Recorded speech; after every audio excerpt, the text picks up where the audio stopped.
الست اللي معاه قامت مش عارفه راحت فين. يبقى هتتجنن زي عوايدها وتروح تقول لبنت خالتها. اعتماد، انت عاوزه تقولي ايه بالظبط؟ انا قلت لك اللي شفته. اللي شفتيه ده شيء عادي جدا. جوزك مع واحده يبقى عادي؟ انت عارفاها يا ألفت؟ لا، لكن اللي اعرفه كويس واللي انت عارفاه كويس قوي ان شوكت عمره ما يغلط. حتى بعد ما قلت لك ان انا شايفاه انا ومنير جوزي بعينيا؟ حتى لو شفته انا بعينيا. لا، ده انت غريبه. الغريب اللي انت عملتيه ده. الغريب انك تتعبي نفسك عشان تيجي تقولي لي.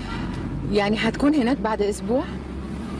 تكوني فكرتي في اللي طلبته منك وعلى الاقل جهزتي الرسم. وانت كمان تكون جهزت المعلومات اللي انا طلبتها منك. اعمل حسابك هتتعامل مع توماس.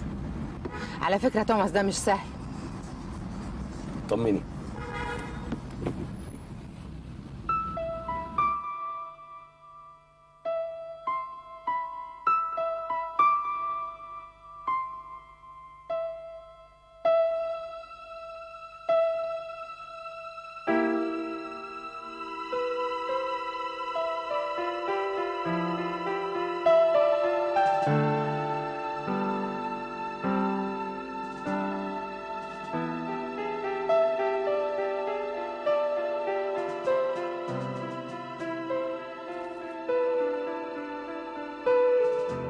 كده انها هتقول للمدام عندك. زمانها قالت لها.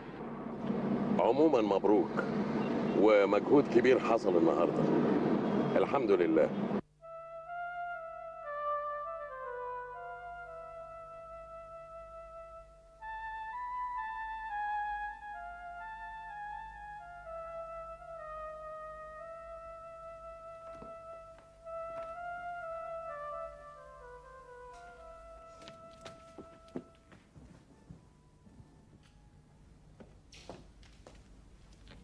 شادي، شادي، انا عارفه انك صاحي ومش نايم. بتعمل نفسك نايم ليه؟ مالك يا شادي؟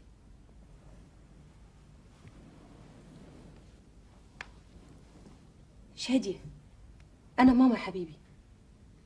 انا ما اتعودتش انك تخبي عليا حاجه، بس انا حاسه ان في حاجه انت مخبيها عليا. ممكن نتكلم مع بعض شويه؟ ماما، انا خايف يا ماما، خايف. خايف من ايه شادي؟ شادي، انا ابتديت اقلق كده. يرضيك ماما تتعب؟ ما انا لو قلتلك هتتعبي اكتر. لا مش هتعب، بس قولي فيه ايه وريحني. ماما، انا شفتي ايه شادي؟ اتكلم، شفتي ايه؟ لا، ما تقولي شفتي ايه يا ابني. مش عاوز تتكلم وتقول شفتي ايه؟ ماشي يا شادي، انا زعلانه منك ومش هكلمك. ما تزعليش مني يا ماما، ما تزعليش مني عشان خاطر بابا، ما تزعليش مني. خلاص قولي شفتي ايه. برضه مش عاوز تقول شفتي ايه؟ مضايقك ومخليك تعبان بالشكل ده. اوكي يا شادي، انا هقوم اعمل لك كوبايه ليمون على ما تفكر وتقول لماما ايه اللي مضايقك وتعبك بالشكل ده. ماما. نعم يا شادي. طنط اعتماد كانت عايزه ايه؟ طنط اعتماد؟ ولا حاجه ولا حاجه. اصل انا سمعت صوتكم. سمعتي ايه يا شادي؟ سمعت صوتكم كان عالي، بس ما اعرفش كنتوا بتقولوا ايه. طب انا هقوم اعمل لك الليمون.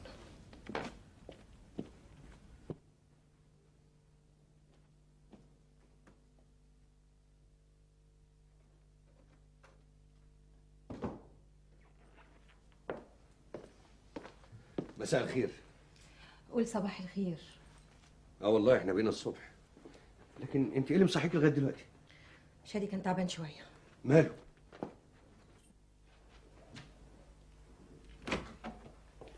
تعبان عنده ايه؟ مالك يا شادي؟ ايه، في حاجه مضايقاك؟ مرضيش يقول للدكتور حاجه، بس قال بقى لما يجي بابا انا هقول له. مالك يا شادي؟ مفيش حاجه.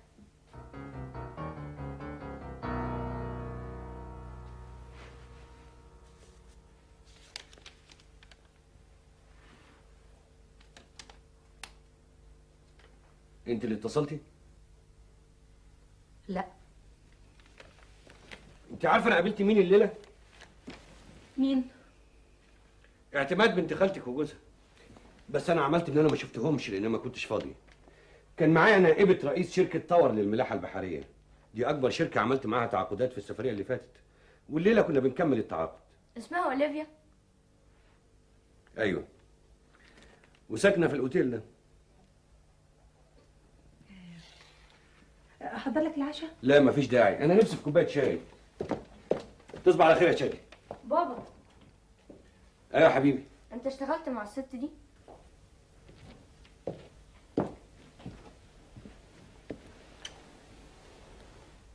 ايوه. انا عايز اقول لحضرتك حاجه. قول. هتزعل مني؟ ابدا. انا وحش.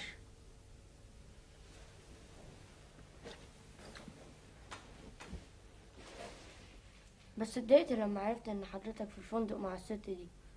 ما كنتش اعرف انها بتقابلني عشان شغل، عشان كده اتصلت وما ردتش.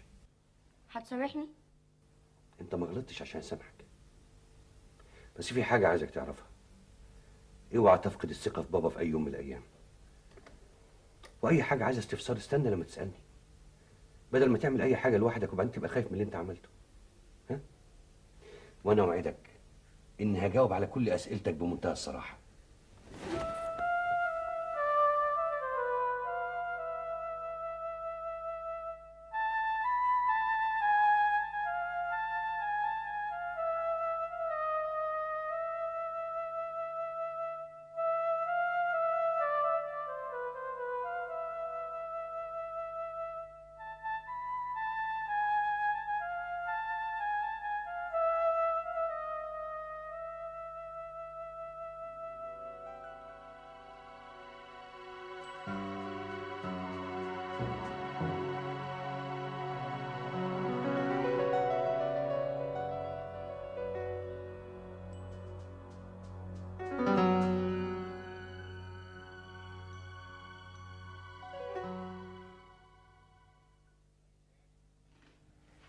بيتهيالي ان ما كانش فيه داعي ابدا ان شوكت يطلب من دلوقتي تركيب اجهزه استماع في قاعه الاجتماعات هناك. كده كبرت عليها المساله يا شوكت. كان ممكن نوصل للي احنا عايزينه بس بشويش شويه. انا موافق على وجهه نظر السيد عفيفي.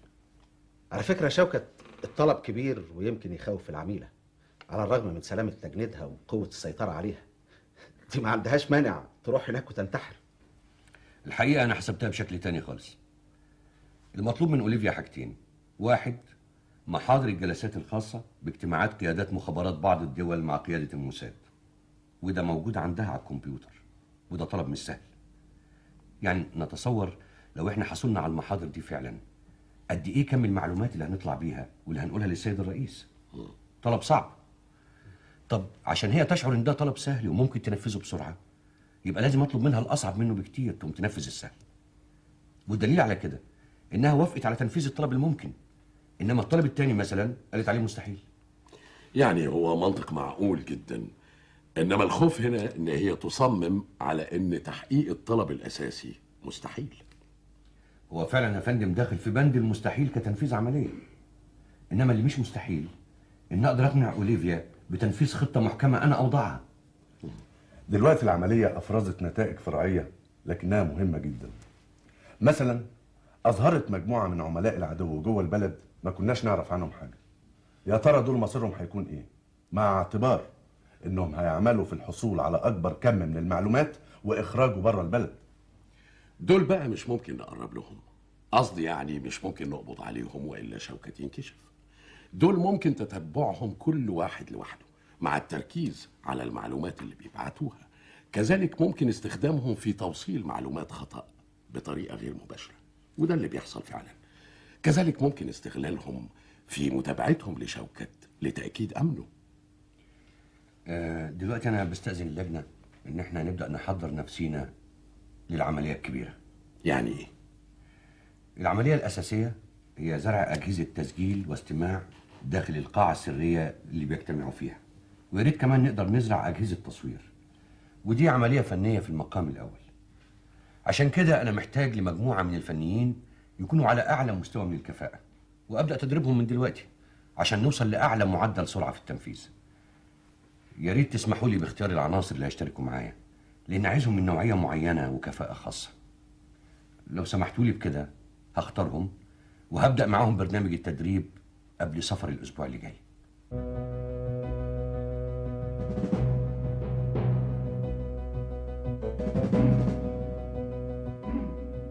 أنا اخترتكم من عدد كبير حسب مواصفات معينة.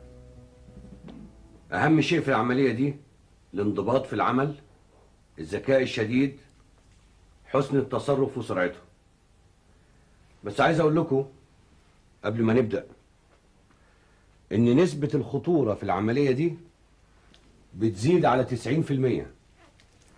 وعايز أوضح لكم إن الاشتراك في العملية دي مش إجباري، ده تطوعي. يعني اللي عايز ينسحب من دلوقتي يتفضل يقول. وعشان نبقى على وضوح عايز اقول لكم ان العملية دي مش على ارض مصر. بكرر، اللي عايز ينسحب يتفضل يرفع ايده. ايه؟ كلكم فدائيين؟ احنا ايدينا في ايد سيادتك يا فندم. باذن الله هننفذ العمليه ونرجع بالمطلوب. كده يبقى تمام. من بكره هنبدا برنامج التدريب.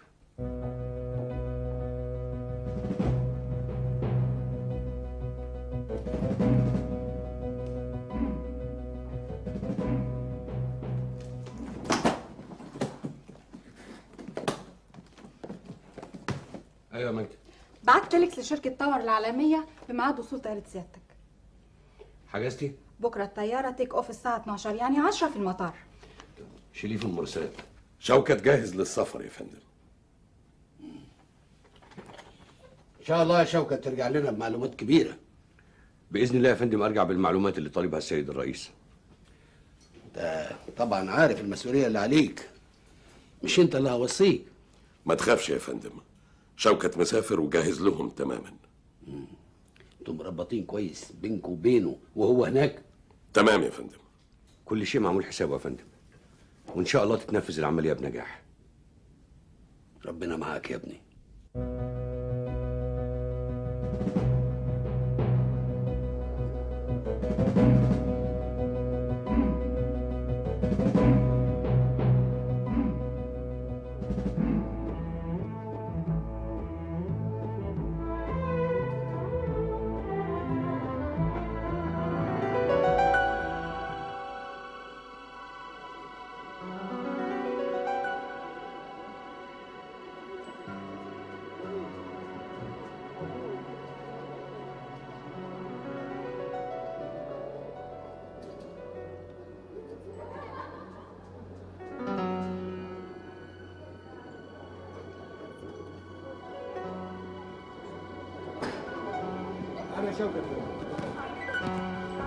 I am Rachel from Tower. Welcome.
متهيألي ده مش طريق الشركة.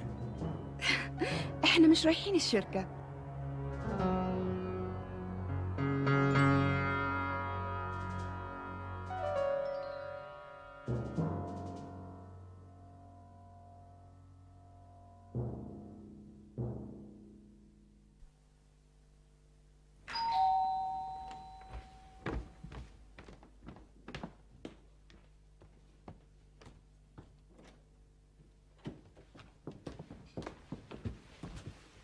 تفضل.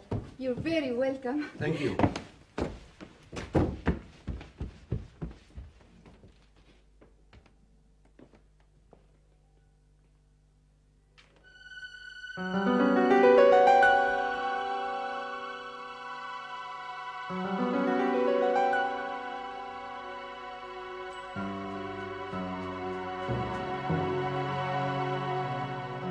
Eric, stop here.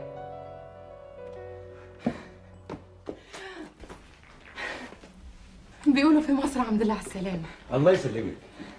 اقعد.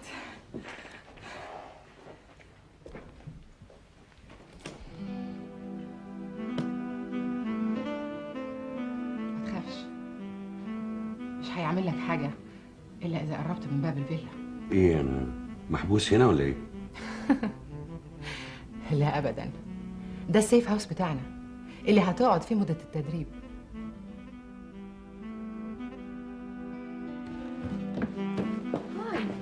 راشيل، أكيد اتعرفتوا على بعض في السكة.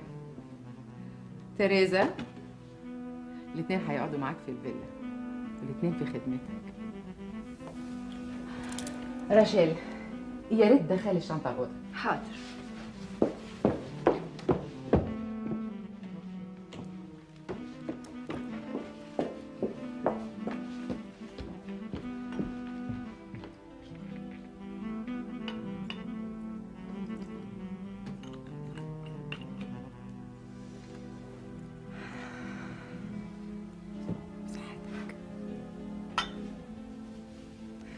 وحشتني. وانت كمان. هو ايه الحكايه؟ لا ما تشيلش هم. دي تعليمات. انت هتقعد هنا كام يوم التدريب بس. يعني محبوس؟ يعني مش بالظبط قوي.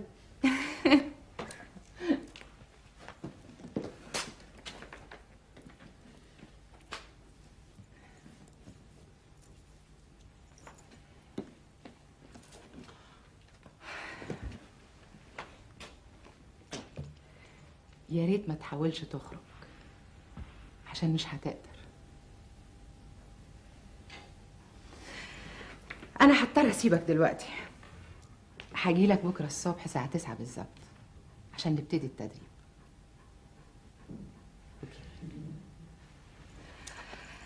هتوحشني. وانت كمان.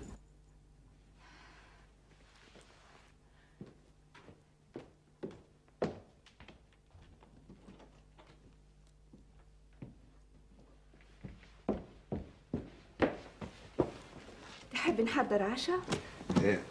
شكرا رشيل. انا الحقيقه احب اتعشى في اوضه النوم. اوكي.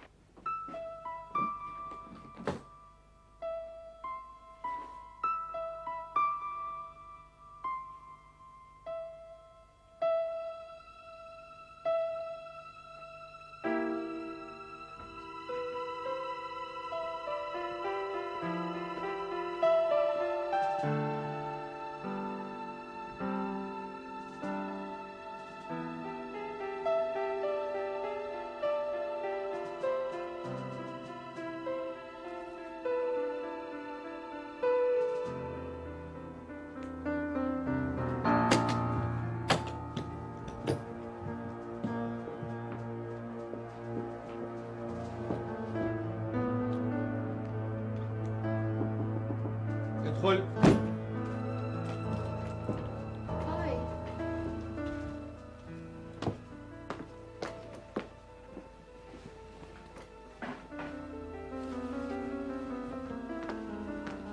أي حاجة تانية؟ الحقيقه ما بعرفش انام من غير منوم، ونسيت اجيبه معايا. ده في بالحمام، انا ممكن اجيب لك. اشكرك، انا باخده، بس يا ريت تصحيني الساعه 7. حاضر. تصبح على خير.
مسيو شوكت، أي خدمة؟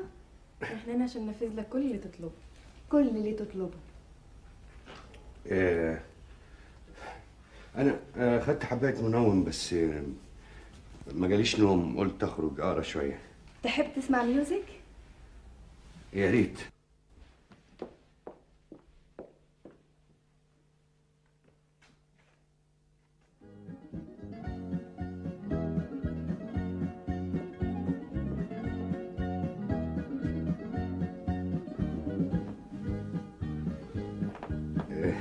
زي ما قلت لك يعني صحيني الساعه 7. اوكي. تصبح على خير.